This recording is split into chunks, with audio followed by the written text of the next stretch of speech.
Graças a Deus, e quero cumprimentar os irmãos com a paz do Senhor Jesus. Amém. Deus é bom. Graças a Deus, irmãos. Estou alegre por poder estar com os irmãos aqui pela primeira vez. Enquanto eu vou fazendo alguns agradecimentos, abra sua Bíblia no livro de 1 Coríntios, capítulo 1, versículo de número 25.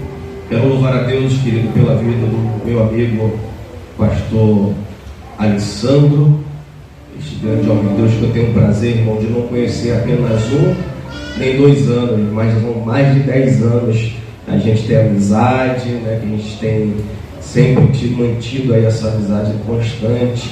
Então que Deus possa continuar abençoando a vida do servo de Deus, abençoando o seu ministério, seu pai.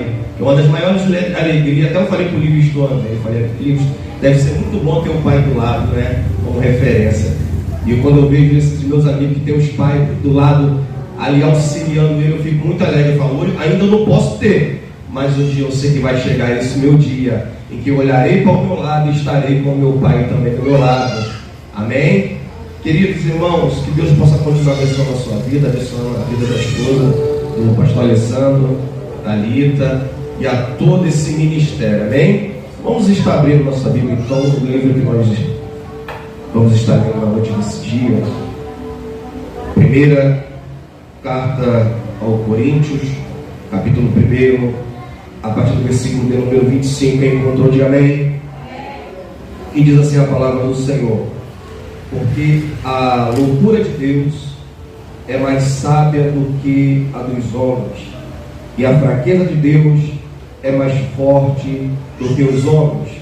Porque vedes, irmãos, a vossa vocação, que não muitos os sábios segundo a carne, nem muitos os poderosos, nem muitos nobres que são chamados, mas Deus escolheu as coisas loucas deste mundo para confundir as sábias, e Deus escolheu as coisas fracas desse mundo para confundir as fortes, e Deus escolheu as coisas vis deste mundo, as desprezíveis e as que não são, para aniquilar as que são. Amém?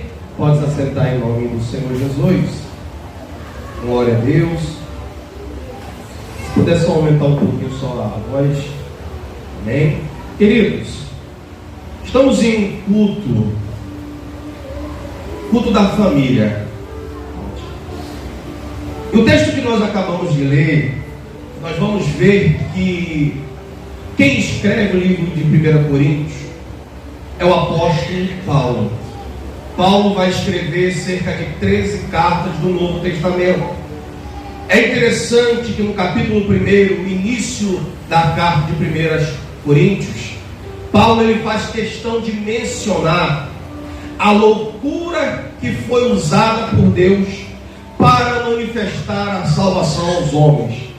Porque quando os homens naturais vê a forma com que foi aplicada a salvação de Deus ao mundo, é algo totalmente inaceitável pelos homens.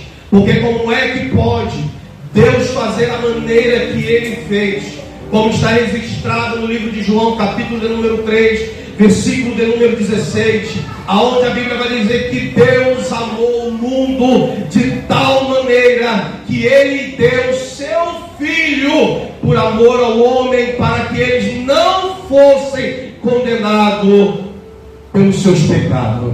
Então a Bíblia Sagrada vai dizer, então, no texto em que nós lemos, Paulo ele menciona que Deus ele poderia escolher, ou ele poderia eleger os melhores homens, os melhores nobres da sociedade, mas pelo contrário, nós veremos Deus na história humana sempre escolhendo pessoas incapazes, pessoas sem talvez condições monetária ou até socialmente falando. Nós veremos em toda a sociedade humana Deus escolhendo pessoas, como deu início à escolha de Abraão. Quando Deus chama Abraão ele tinha até riqueza, mas a Bíblia diz que quando Deus o chama e o promete uma grande nação, operação através dele. Ele diz: Deus, será impossível, porque eu não posso, eu sou um homem já velho, já tenho 100 anos,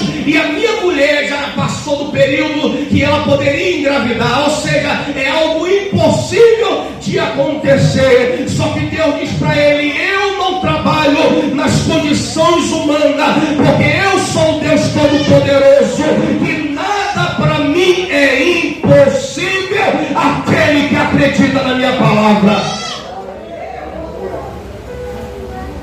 O livro de Deuteronômio, no capítulo número 7, a partir do versículo de número 7, a Bíblia Sagrada vai dizer que Deus, quando escolheu Israel, não escolheu pelo número de pessoas ou pela grandeza que ele fosse. Pelo contrário, Deus faz questão de mencionar que eles eram o menor povo que havia habitado sobre aquela terra, mas Deus amou a eles de tal maneira que Deus os elegeu. Assim Deus faz com cada um de nós. Quando Deus olha para nós, Ele não olha pelo que nós temos no bolso, nem no intelectual. Quando Deus nos olha, Ele nos amou, ainda que nós não tenhamos nada para oferecer. Ele nos amou e nos escolheu para a sua obra, e é por isso que estamos aqui. Então, queridos, eu quero na noite desse dia falar rapidamente com vocês sobre alguns personagens bíblicos em que Deus escolheu de uma maneira em que normalmente não seria escolhido. Até porque até nós, seres humanos, nós somos pessoas que sempre procuramos escolher o melhor. Todos nós. Você que é dona de casa, você que vai quando vai no supermercado e você está lá vendo na prateleira aquilo que você vai comprar. Você vê um produto que esteja com uma caixa amassada, ou você vê um produto que está com uma lata amassada. Ela tem o mesmo conteúdo e o mesmo valor que está naquela outra caixa ou naquela outra lata. Ali do lado é o mesmo conteúdo, a validade é a mesma, o produto é o mesmo, mas a lata está amassada ou o produto está amassado. Você não vai escolher ele, você vai escolher sempre o melhor, porque normalmente é assim que nós agimos. Nós sempre escolhemos. Numa entrevista de emprego, o que o entrevistador ele procura? Aquele que destaque dos demais, algo diferente que os outros não têm que passar pelo processo seletivo. Mas quando Deus escolhe, quando Deus olha para nós, Ele não olha pela aparência, Ele não olha de maneira humana, porque se fosse assim, nós não seríamos escolhidos por eles. E tanto é que o autor do livro que nós lemos, o apóstolo Paulo, quando ele foi escolhido, a Bíblia Sagrada faz questão de mencionar que o apóstolo Paulo, ele era um homem graduado, um homem estudioso, que conhecia a palavra de Deus de cabo a rabo, defendia a lei de Deus. Inclusive ele foi um dos autores que mandou matar até Estevão. Mas mesmo assim, sendo um homem conhecedor da lei, mas conhecia a palavra de maneira que não era para a vida. Mas o texto vai dizer que quando um certo dia, no livro de Atos, capítulo número 9, o texto vai dizer que um certo dia, quando ele está indo para poder mandar prender outros cristãos, ali o Senhor Jesus tem um encontro com ele, e é naquele momento que ele percebe: eu posso ter doutorado, eu posso ter teologia, eu posso ter filosofia, eu posso ter todo o conhecimento humano, mas isso não adianta de nada, porque grande é o Senhor que conhece os céus e conhece a terra, que sabe todo o início e o fim de todas as coisas. Aleluia. E a Bíblia Sagrada diz que ele fica cego por um período, e Deus manda um servo dele para poder evangelizar ele, dizendo para ele: ó, vai para ele, porque ele já se converteu, ele não vai te matar. E a Bíblia Sagrada diz que quando aquele servo vai diante do apóstolo, diante do Saulo, que ainda não havia se convertido, e a Bíblia diz que ele diz para ele: olha, coloque a mão sobre ele, ore para ele, porque ele é para mim um servo escolhido. Porque só Deus pode pegar a pior raça da humanidade e escolher como povo seu. É por isso que eu sou contra esse tipo de pessoa que bate no peito por aí e diz: eu sou muito bom, porque eu prego muito, eu canto muito, eu sei um monte de coisa da Bíblia. Isso daí não serve de nada, porque grande é o Senhor e levanta o pequeno para derrubar o grande, levanta aquele que não é para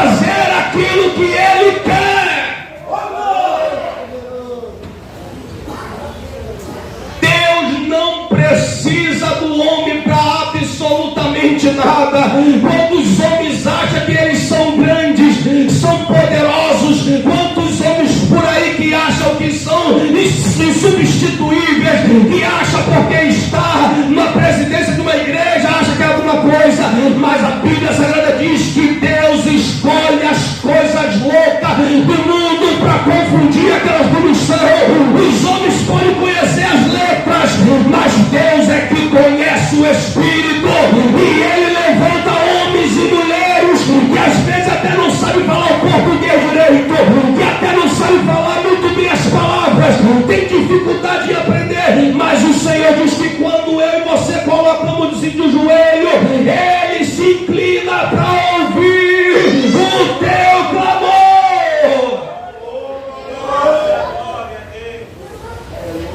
Quando Deus escolheu os seus servos, seus discípulos para poder nos seguir, a seleção foi muito aleatória.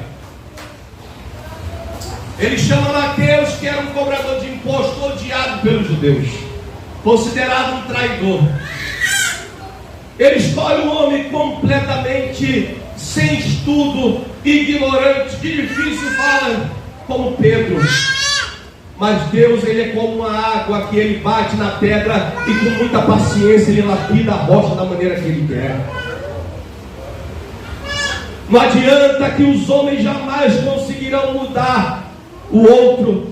Como pode um pecador achar que pode mudar a vida de outro pecador? Somente o Deus que fez, Ele pode convencer eu e você da nossa pecaminosidade e nos trazer de volta para os seus filhos e para o seu caminho. Então o texto nos diz que Ele declara dizendo o seguinte, que Deus, a maneira conforme Deus Ele entende, é diferente dos homens, porque o homem olha para mim e para você e logo já reprova, porque não vê talvez em nós nenhuma qualificação. Talvez se os homens pegar o currículo nosso em suas mãos, vai ver que não presta para nada. Quem é que na noite desse dia já não concorreu a uma vaga como eu já concorri, e que era totalmente impossível conseguir uma vaga, e você foi chamado para aquele trabalho? É só Deus que pode fazer isso, confundir a mente humana. Então Deus, em toda a história humana, sempre confundiu a mente humana para mostrar que Ele trabalha da maneira que Ele quer. A Bíblia Sagrada nos conta um homem por nome Caleb. A Bíblia diz que Caleb foi um dos 12 espias que foi visitar a terra prometida quando Moisés havia mandado 12 espias, e Josué, o seu companheiro. Só que a Bíblia Sagrada diz que quando Moisés morre e eles conseguem entrar na terra prometida, Josué é o novo líder de Israel e as terras começam a ser divididas, e Caleb tinha 85 anos de idade, e Josué olha e diz assim: olha, eu não vou te dar nada não, mas a tua descendência vai possuir tudo esse negócio aí. Ele diz: não, Josué, Moisés me prometeu, ele me disse que me daria a terra, e eu tenho até 85 anos de idade, mas a minha força é como se eu tivesse ainda 40. Ou seja, Josué, não olhe normalmente, porque pela física eu estou cansado, mas o vigor que está de Deus na minha vida, ainda eu posso fazer muita coisa, eu ainda posso dar muito fruto na casa de Deus.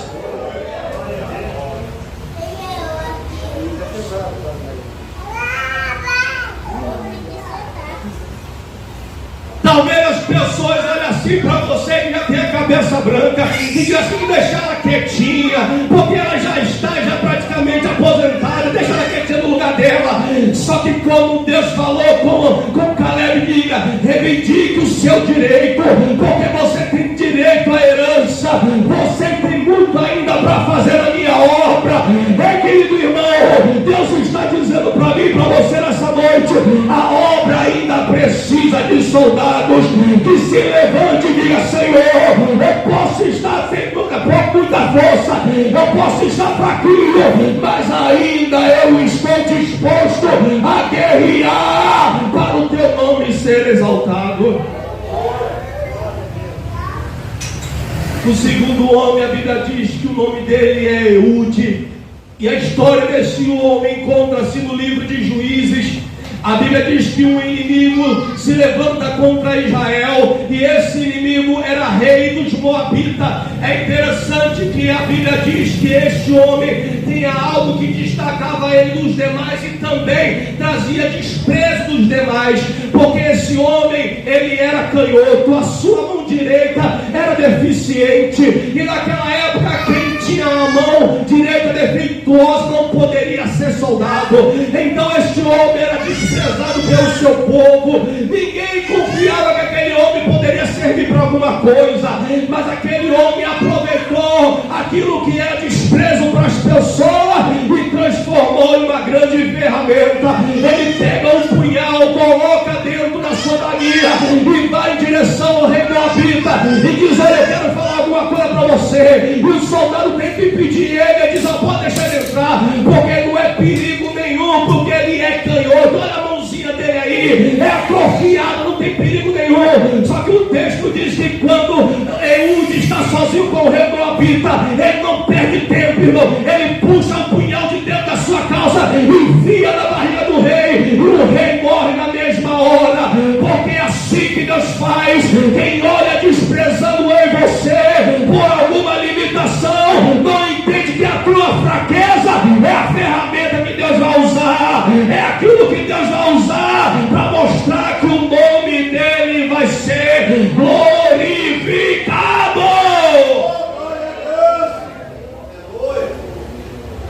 Deus pega aqueles que não são, Deus pega os que são fracos para confundir os fortes. Há quem diga por aí que os homens mais fortes estão nas academias, estão em cima dos grandes palcos, ali com seu dinheiro no bolso, são influências na internet, mas não é. O homem e a mulher que é forte é aquela que se dobra diante do Deus Todo-Poderoso. O terceiro personagem que nós lemos, que confundiu a mente do seu povo na sua época, foi a menina dentro da casa de Naamã. O texto diz que Naamã era o general, e ele estava leproso, e ele procura todos os métodos que havia da medicina na sua época e não conseguia ser curado. Ele precisava se esconder atrás de uma capa, porque ele não queria perder a sua posição. Só que um certo dia havia uma menina que tinha sido trazida para dentro da sua casa e era israelita. E essa menina trabalhava dentro da sua casa, ajudando a sua esposa. Até que um dia essa menina, quem sabe, estava passando roupa e olhou para sua senhora e disse: minha senhora, quem sabe se o seu esposo ele fosse lá em Israel e ele se encontraria com o homem de Deus, e o homem de Deus iria olhar para ele e estender as suas mãos e ele sararia. E quem sabe a esposa de Naamã disse: ah, você não sabe, mas o meu marido já passou por todos os médicos melhores, como é que pode Israel ter alguma coisa que presta? Mas a senhora não está entendendo. O que está lá não é um médico humano, o que está lá é um homem de carne e osso, mas o que está na vida daquele homem há algo sobrenatural, é o Deus Todo-Poderoso. E aquela mulher começou a ser despertada pelas palavras daquela menina, e o texto diz que Naamã parte em direção com a sua comitiva para Jerusalém, ou para Israel, que era o reino do norte. E chegando lá, ele encontra-se com o profeta. O profeta determina o que ele precisava fazer para ser curado. Ele se banha 7 vezes, é curado, volta para casa e diz para sua esposa: estou curado.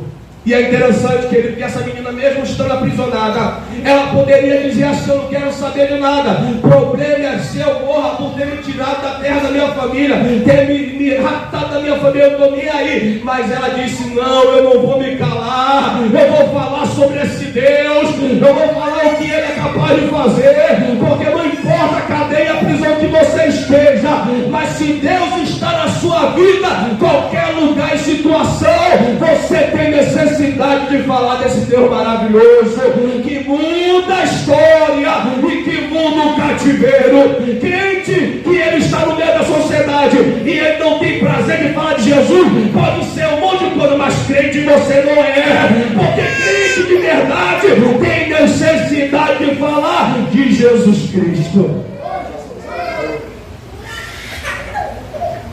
O quarto, para nós estarmos fechando, é o profeta Amós.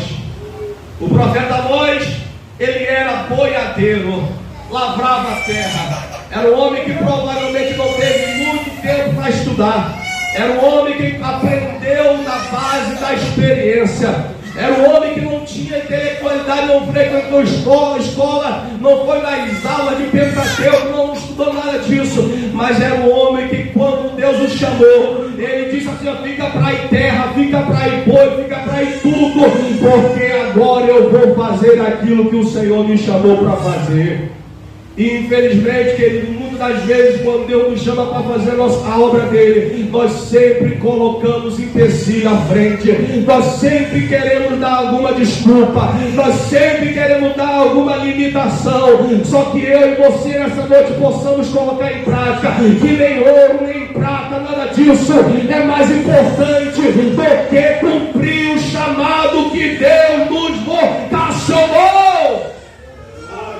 Porque o livro de Mateus capítulo 6, versículo de número 33, a Bíblia diz: buscai primeiro o reino dos céus, a sua justiça, e as demais coisas vos serão acrescentadas. Você acha que Deus não sabe o que você precisa? Você acha que Deus não sabe o que você necessita? Enquanto você cumpre o teu chamado, Deus está dizendo: estou eu providenciando tudo o que você necessita. Enquanto eu e você se preocupamos somente com a nossa vida, o reino de Deus está sofrendo. E nós fomos chamados, querido, para trazer espanto sobre a terra. E nós fomos chamados para trazer impacto sobre a terra. É para isso que o Senhor Jesus Cristo nos salvou. É para isso que Ele derramou o seu sangue naquela cruz. Por isso que Ele olhou para os discípulos e disse: permanecer em Jerusalém, porque do alto será revestido de poder. Porque Ele sabia que sem poder eles não conseguiriam fazer aquele trabalho. Sem poder eles não conseguiriam impactar o seu mundo. Sem poder a igreja não permanece. Então é isso que nós precisamos, de poder. Sem poder nós não conseguimos chegar a lugar nenhum. Você pode ter até alguma influência, ter alguma condição de dinheiro guardado no bolso, mas você não ter poder, isso não adianta nada. O crente precisa de poder na sua vida. O crente precisa do poder de Deus na sua vida. Quer causar um impacto na sua família? Quer que a sua família venha para Cristo? Quer que a sua família seja abalado pelo que Deus está fazendo na sua vida? Seja um diferencial dentro do seu lar. Porque o mais importante, querido, de nós ganharmos o mundo inteiro, é principalmente nós ganhamos aqueles que são da nossa casa. Porque eu sou cristão desde os meus 13 anos de idade. Não vim de um lar cristão. Vim de um lar que não bebe, gosta de forró, gosta de isso, gosta daquilo. Mas desde então, faz cerca de 3 anos que a minha mãe se converteu. E através desses anos inteiros eu nunca perdi a fé de acreditar que o meu Deus poderia salvar a minha casa. Está vindo um por um, mas assim que Deus Ele vai fazendo. Porque as coisas que os homens não entendem é a ferramenta que Deus usa para atingir a vida daqueles que estão precisando da sua presença. O homem tem ferramentas hoje, a intelectualidade tem várias ferramentas, mas Deus continua sendo soberano. O poder de Deus continua sendo independente da igreja. Se não fosse o poder de Deus, eu e você não estaríamos aqui. Se não fosse o poder de Deus, nós não estaríamos aqui adorando, orando, se consagrando, acordando de manhã para vir à escola dominical. O que nos motiva é saber que a presença dele está sobre nós. E o meu encerramento nessa noite para a sua vida é que você possa continuar entendendo que o Senhor te chamou para uma grande obra. Não é simplesmente para ficar sentado no banco, é para poder você exercer o trabalho, a vocação que Ele te chamou. É para poder você cumprir aquilo que Ele te vocacionou. Se o mundo lá fora não te valoriza, Deus está dizendo: eu sempre vou reconhecer os teus talentos e vou valorizar as tuas fraquezas e vou colocar você de pé. Porque o nosso Deus, se Ele fosse olhar da maneira que os homens olham, como diz o hino de Marcos Antônio, nós não estaríamos aqui. Ainda bem que Ele não nos olha com os olhares humanos. E é por isso que nós estamos aqui. Então, querido, glorifica Ele, exalta Ele, bendiz o nome dEle, porque você é um privilegiado, porque você ouviu a voz dEle e disse: Senhor, eis-me aqui, me usa-me para fazer a tua vontade. Como Deus fez na vida desses personagens, muitos outros, porque não temos tempo de contar a vida de todos eles. Deus também quer fazer com a minha vida e com a sua vida também. Nos dá uma experiência para que outras pessoas olhem e digam: humanamente é impossível, mas com Deus tudo é possível. Como diz no livro de Lucas 1:37, e para Deus nada é impossível. Então que você nessa noite, querido, entenda que nada é impossível para Deus na sua vida, que nada é impossível. Tudo que Deus tem para você, para sua casa, vai acontecer e nada vai impedir. Amém? Aplauda o Senhor e eu agradeço a oportunidade. Somente olhar a Ti, somente olhar a Ti, Senhor. Somente olhar a Ti, Senhor, e não olhar atrás. Alguém quer voltar para Cristo essa noite? Seguir seu caminhar, Senhor. Seguir sem vacilar, Senhor. Prostrado, Senhor.